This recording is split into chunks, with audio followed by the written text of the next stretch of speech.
Umay ana Türk Dünyası Ayollar Birligi nomli ijtimoiy tashkilot har qaysi turk xalqlari ichidan o'z xalqi uchun xizmat qilayotgan, yoshlarga ulgu bo'la oladigan, vakil xarakterlik birdan ayol ziyolini fidokorligi va to'kpisi uchun rahmat etish va shuningdek buningdan keyingi xizmatlarda qiyinchiliklarga qarata texmi jasoratli bo'lishiga undash uchun mukofotlashni qaror qildi.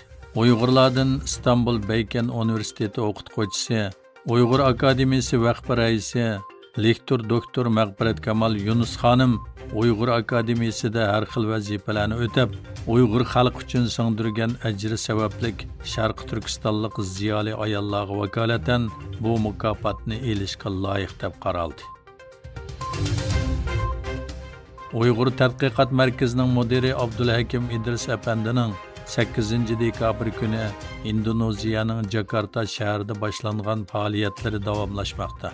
Bu qitim Indoneziyadagi 5 shaharda 10 maydon Uyg'ur qirg'inchiligi anglitilgan bo'lib, hozirgacha 3 maydon faoliyat o'tkazilgan. Abdulhakim Idris apandining aytishicha, Xitoy hukumati Indoneziyadagi 56 ommaviy tashkilotni Uyg'ur diyoriga taklif qilgan bo'lib, bularning ichidagi 3 tashkilot berib kelgan. U dokladlarda Indoneziyadagi ommaviy tashkilotlarni Xitoyga bormaslikka chaqirgan. Xalqaro inson haqlari kuni munosabati bilan inson haqlari tashkilotlari Londonda namoyish qilib, xalqaro jamiyatni Xitoydagi kishilik huquq masalasiga diqqat qilishga chaqiriq qildi. 10 dekabr Dünya İnsan Haqlari xitobnomasi ma'qullanganligining 75 yilligini xotirlash kunida Angliya poytaxti Londonda Uyg'urlar, Hong Kongliklar, Tibetlar va Xitoy demokratchilari birlashma namoyish o'tkazgan. Namoyishchilar oldi bilan Angliya tashqi ishlar vazirati oldiga yig'ilgan bo'lib, orqadan Londonning markazidan kesib o'tib, Xitoy elchixonasi oldigacha yurish qilib, norozilik namoyish qilgan. Ular namoyishda xalqaro jamiyatni Xitoyning kishilik huquq dafsandichilik masalasiga diqqat qilishga chaqirgan. Xitoyning Tayvanlik futbol konik uchquvchiga Amerikada ishlangan CH-47 Jinauk tik uchar aeroplanini Xitoy dengiz armiyasiga tava aviamatkaga qo'ndirishi uchun 15 million dollar pora bermoqchi bo'lganligi oshkorlandi.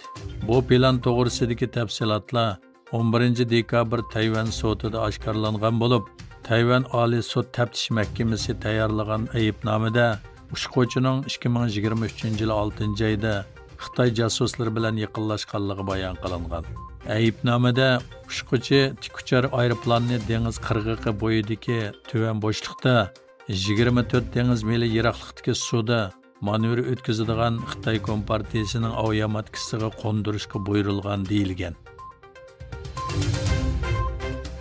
İspaniya Baş Ministri Sanchez, İspaniyaning Yevropa parlamentidagi navbatchi raisligining 12 oyning oxirida oxirlashadiganligi munosabati bilan Yevropa parlamenti umumiy majlisida nutq so'zladi. İspaniya Baş Ministri parlament a'zolariga Isroiliya va Falastinda yuz berayotgan ishlar to'g'risida ochiq-oshkor so'zlaydigan payt keldi dedi va ularni sukutni buzishga, Isroiliya va Falastinda yuz berayotgan ishlar to'g'risida aniqroq va ittifoqlik bilan so'zlashga chaqirdi. Xitoy Hindiston asosiy qonun sud mahkamasining Jammu Kashmirning alohida o'rnini bekor qilish qarorini e'tirof qilmaydiganligini e'lon qildi.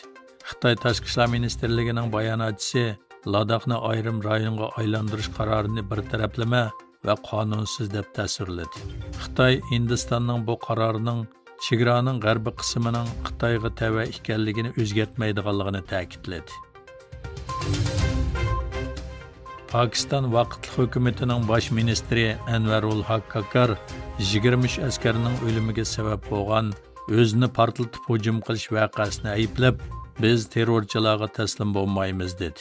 Tunugun Pokistonning Xaybar Paxtunxo o'lkasida bomba qachilangan mashina bilan bexatarlik nuqtasiga qartilgan o'zini portlatib hujum qilish voqeasida 23 askar hayotidan ayrilgan bo'lib, 4 qurolli hujumchi bo'ysundirilgan.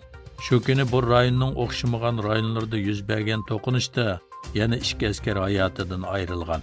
Bu hujumni Pokiston talibanlari bilan munosabati bo'lgan Tahrik-i Jihad Pokiston nomli tashkilot ustiga olgan.